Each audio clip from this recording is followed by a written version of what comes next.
If you are thinking soft landing in the US economy, Q4 GDP was everything you could possibly ask for. Solid quarterly rate, big consumer contribution, and best of all, thoroughly disinflationary. All the Goldilocks element put together in one quarterly report. So why then didn't we get a market reaction from it? There was an initial knee-jerk reaction in the bond market. U.S. Treasuries initially sold off a couple basis points at the 10-year, a few at the 2-year as well. But then Treasury yields started to go down again. In fact, the 2-year down much more than the 10-year, which is a theme we keep coming back to. So the question is that consistent with the GDP report, or is the bond market looking for something else? And we do seem to have some answers for that last question. But before we get to what the bond market is seeing, or continuing to see, and what the bond market we should expect from it, let's go over what the GDP numbers actually said. Because, again, if you're soft landing and that's your base case here, GDP hit on every single one of those elements, starting with the quarterly rate. According to the Bureau of Economic Analysis, it was 3.2% real terms. That's a continuously compounded quarter over quarter at an annual rate. That follows a 4.74% third quarter, which means the second half of 2023, contrary to many expectations beginning the year, was incredibly solid.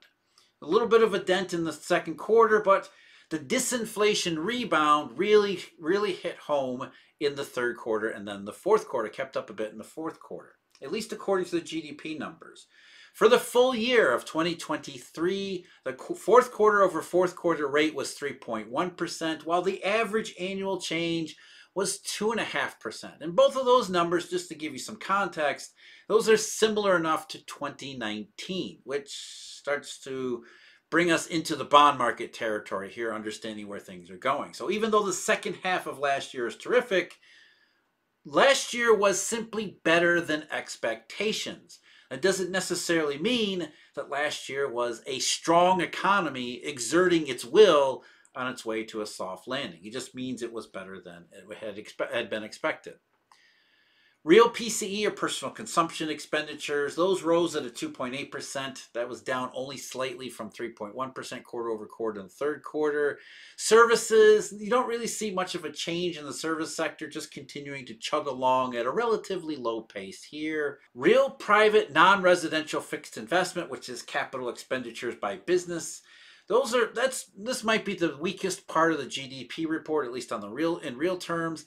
1.9% in the fourth quarter after 1.4%. Nothing great here, but also nothing too bad, nothing too horrible.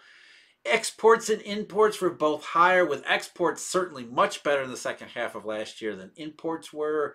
So net exports contributed about 43 points, or 0.43 points, to the headline fourth quarter GDP. So where trade had been a drag in the first half of last year, it rebounded a bit in the second half, though those numbers don't exactly match what we're seeing from the Census Bureau on exports especially. Final sales to domestic purchasers, which is a measure of domestic demand for goods regardless of where they're actually produced, basically what American consumers and businesses are buying. That was 2.7% quarter over quarter annual rate in the fourth quarter, down only a little bit from 3.5% in the third quarter. And another one that doesn't match other statistics, real inventories according to the BEA rose by 82.7 billion in the final quarter compared to 77.8 billion in the third quarter. We don't see that type of inventory build in, say, the Census Bureau figures, especially for retail inventories, which fell sharply at the end of the year. But at least according to the BEA, inventories continue to rise, though because the increase in the fourth quarter was only slightly bigger than the increase in the third quarter, GDP measures second derivatives here, it didn't contribute much to the final rate anyway. So like I said, as far as the economic parts of GDP went, solid all the way around. But the best part was definitely the consumer price numbers. For everyone who is fearing this increase in GDP, the apparent acceleration in the economy in the second half of last year might reignite inflation, That doesn't appear to be happening. Of course, it wasn't going to happen because that's not what inflation actually is. But these price estimates from the BEA for the fourth quarter back up the assertion that we keep seeing in all the rest of the price data around the rest of the world. This is globally synchronized, as we'll get to in a minute. According to the BEA's figures, price pressures continue to diminish. The overall PCE deflator, the implicit price deflator, that rose at a 1.7% annual rate in the fourth quarter compared to 2.6% in the third quarter. And that's the lowest since the second quarter of 2020. So basically a new low for this cycle. And of course, 1.7%, that's underneath the Fed's target. If you care about those things in the mainstream media, make sure you do care about those things. Services prices, those were rising at a 3.5% annual rate for the second straight quarter, really the third straight quarter around the same level. Maybe they've leveled off at around 3.5%, which is not unusual for services. That's actually kind of disinflationary for services. Goods prices overall, minus 1.9% annual rate. That's the first decline in goods prices going back to 2020. Again, this cycle, a new cycle low, first negative there. But that also doesn't actually match the inventory numbers either. So a little bit of a discrepancy to watch, but still a negative almost 2% rate in goods, mostly related to oil and gasoline, but still disinflationary in all the other prices, which did not make up for the decline in the key energy sector. The core PCE deflator, that was 2% on the nose for the second straight quarter. So if you're Jay Powell in the Federal Reserve, exactly what you want to see. The core rate gliding gently into its 2% target with disinflation in other prices, the headline PCE deflator. So you put those two things together, get solid disinflation numbers, along with solid economic statistics for the second half of 2023 in the United States. What more could you possibly ask for? There were a couple minor issues, however. Of course, there always is in any quarter. Nothing is ever actually Goldilocks perfect. But in this case, it may be one of those things that we need to pay closer attention to. Because one of the things that has kept the global economy, and the U.S. economy in particular, humming along at seemingly an undisturbable pace, an unstoppable train of resilience, that has been the price illusion. While activity in some of these key categories, like manufacturing, for example, has gently declined, the reason it's been kept to a gentle decline is because in nominal terms, up until recently, everything has been rapid. So while you have, as a manufacturer, for example, if you have less activity, less production going out the door, you're getting paid more to do it. That's the inflation of the supply shock. You had nominal GDP, which rose at a 3.8% quarter-over-quarter annual rate in the second quarter. That was the bank crisis quarter. Then it sped up to 8.3% in the third quarter. That was the tremendous acceleration. But what people don't necessarily realize, a lot of that had to do with the government. Huge increase in government expenditures in the third quarter contributed a ton to that third quarter number. And then it slowed down again, nominal GDP, to 4.8% in the fourth quarter. Again, just to give you an idea, 4.8% is much like 2019. Nominal personal consumption expenditures follows basically the same pattern. Slowdown in the second quarter, acceleration in the third quarter, thanks to the government, hiring there, and then another slowdown in the fourth quarter. And that's what's really behind everything that we see, not just in the GDP statistics, but in the marketplace too. What does this slowdown in the fourth quarter, which doesn't appear to have been much of a slowdown, what does that actually mean as far as moving forward into 2024? What were these disinflationary numbers in price deflators really telling us about what comes next? According to the stock market, or at least a narrow segment of the stock market, as I talked about in a recent video, that is the Goldilocks soft landing. The economy was better than expected in 2023, and if it's slowing down, it's only slowing down into a stable, gentle, perfect place that is great for investing in stocks. The bond market, however, continues to look at that downside as an emerging downside still to come.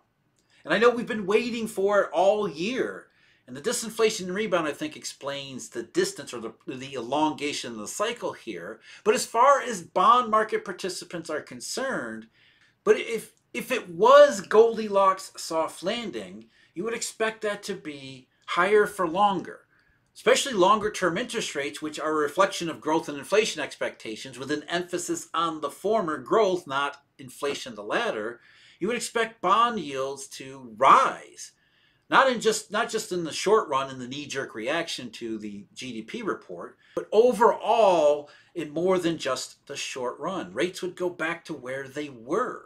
And not only that, we see short-term rates that are going down too, which again reflects a future expectation of interest rates that are not just a couple rate cuts.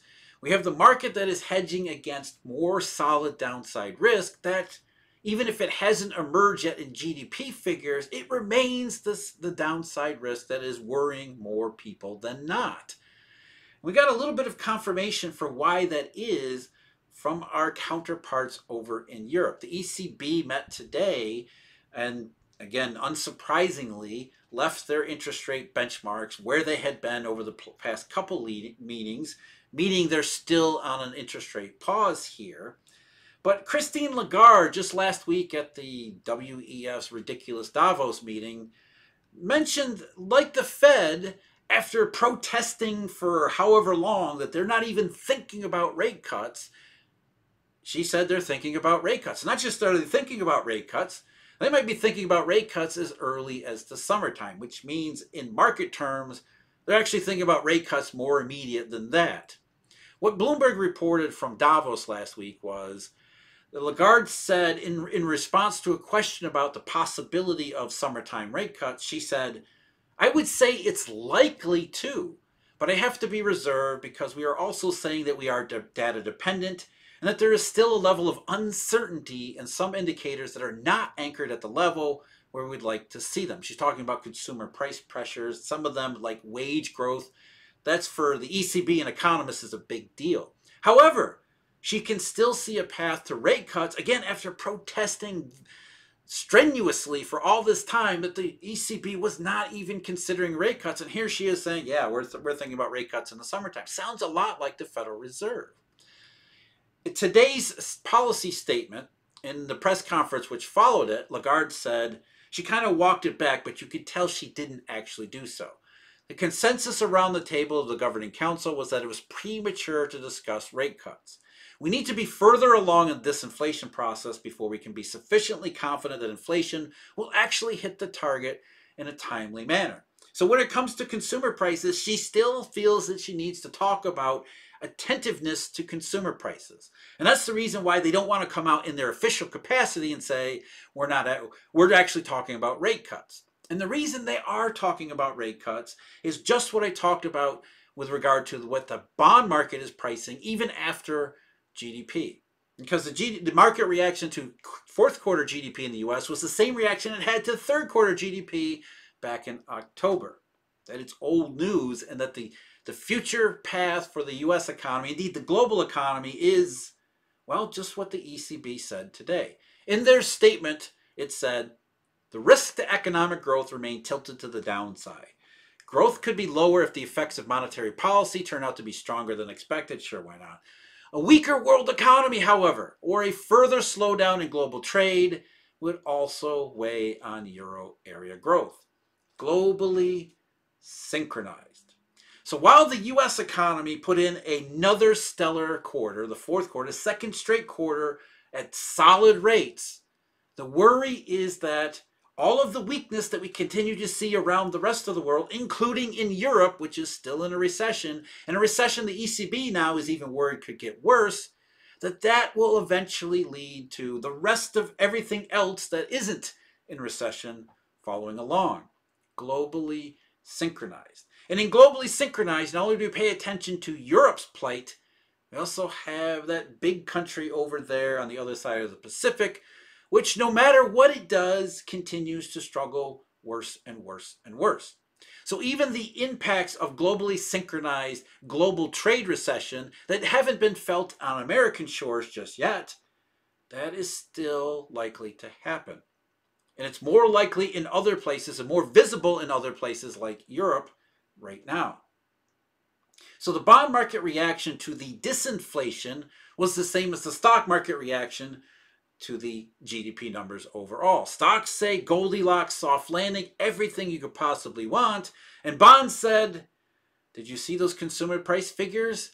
That disinflation is pointing maybe toward the same thing that they're talking about in Europe, which is a downside economic case, globally synchronized recession.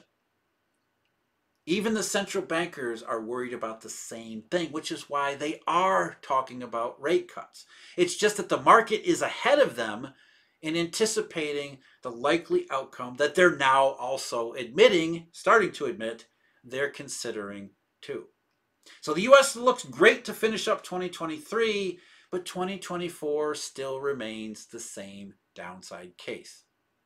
And people always ask, what would it take for me personally to change my mind? Is it GDP? Is it some other statistics? It's not actually economic data. It's not macroeconomic accounts. It would be the market actually going through with the bear steepening case. What it appeared to be doing back last fall, but it wasn't actually doing it. If it was bear steepening outside of September, if it was bear steepening right now as we were speaking, then I would say, combined with GDP, then you would say the economy is not finally heading on the right track. But instead, the marketplace continues to head toward the bull steepening case, where short-term rates are modestly lower compared to the long-term counterparts, and continues to suggest there is still that downside case out there, even if it hasn't emerged in US GDP. The more bull steepening we get, the less bullish it is regardless of GDP numbers. We just don't know when. What is the stock market actually thinking about all of this? And is the stock market actually what we think it is? Well, that's the video I've got linked below. As always, I thank you very much for joining me. Huge, huge thank you, Eurodollar University members and subscribers. Until next time, take care.